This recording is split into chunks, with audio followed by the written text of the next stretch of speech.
சிறகடிக்க ஆசை அடுத்தது எப்படி போகுதுன்னு பார்க்கலாம். இங்க வந்து முத்து வந்து அண்ணாமலைட்ட சொல்றாங்க. "எப்பா இந்த இவங்க அம்மாவுக்கு கால் பண்ணி ஏதாவது ட்ரிஸ்டோடைய அம்மாவுக்கு கால் பண்ணி பேசினா ஏதாவது கிடைக்கான்னு பார்க்கணும்ப்பா. உங்க ஸ்கூல்ல வந்து அவங்க அம்மா எழுதி குடுத்துருப்பாங்கல்ல. இல்லாட்டினா அவங்களுடைய ஃபோன் நம்பர், அவங்க ஃபோட்டோஸ் இல்லாட்டினா உங்க ஆச்சு ஃபோட்டோஸ்" அப்படின்னு கேட்குறாங்க. "ஆமான்டா, உங்க தலையில எழுதிட்டு போனவ வந்து அவங்க ஸ்கூல்ல எல்லா ப்ரூஃபையும் குடுத்துட்டுருக்க போறா" அப்படின்னு சொல்லவும் அண்ணாமலை பேசுறாங்க விஜயா பார்த்து. "அவங்க ஆச்சியெல்லாம் நான் பார்த்ததில்லப்பா. ஆனா அவங்க அம்மாவையும் நான் பார்த்ததில்ல. ஆனா ஸ்கூல்ல என்ன விவரம்னு நான் கேட்டுட்டு கண்டிப்பா சொல்றேன்" அப்படின்னு சொல்றாங்க. இந்த சைட்லேருந்து விஜயா பேசுறாங்க. "ஆமா, இவ வந்து அவ ஆச்சி வந்து வீட்ல எல்லா நாளும் இருந்திருக்கா. ஆனா இந்த பையன்ட்ட எதுவுமே இல்ல. சின்ன பையன் மாரியா வளர்த்துருக்காங்க. ஒரு கூறு இல்ல, ஒண்ணும் கிடையாது. இந்த பையன் எங்க போனாலும் ஒட்டிக்கிடுதான். அதனால தான் அந்த பையன் வந்து இங்க இருந்துக்கிட்டான்" அப்படின்னு சொல்றாங்க. இத கேட்டோனே அண்ணாமலை சொல்றாரு விஜயா பார்த்துட்டு, "ஏய் விஜயா, நீ என்ன பேசிக்கிட்டு இருக்க?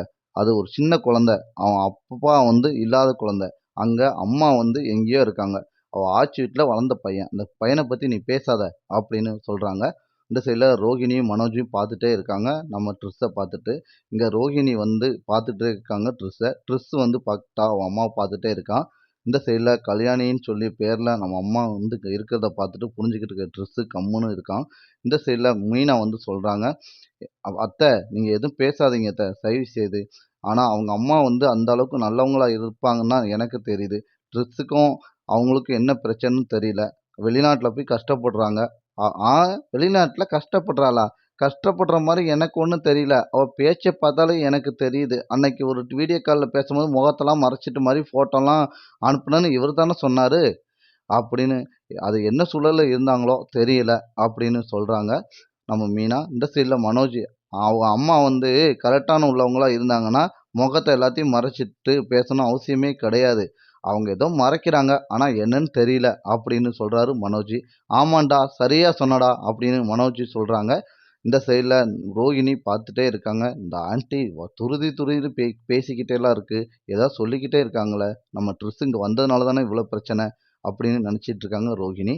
இந்த சைடுல இருந்து விஜயா பேசுறாங்க. "ஏய் மீனா, நீனும் முத்தும் சேர்ந்து என்ன செய்வீங்களோ, ஏது செய்வீங்களோ எனக்கு தெரியாது. இவன ஹாஸ்டல்ல கொண்டு சேர்க்கிறது தான் ஃபர்ஸ்ட்டு வேலைய பாருங்க" அப்படின்னு சொல்றாங்க. இத கேட்டோனே ரோகிணிக்கு தூக்கி வாரி போடுது.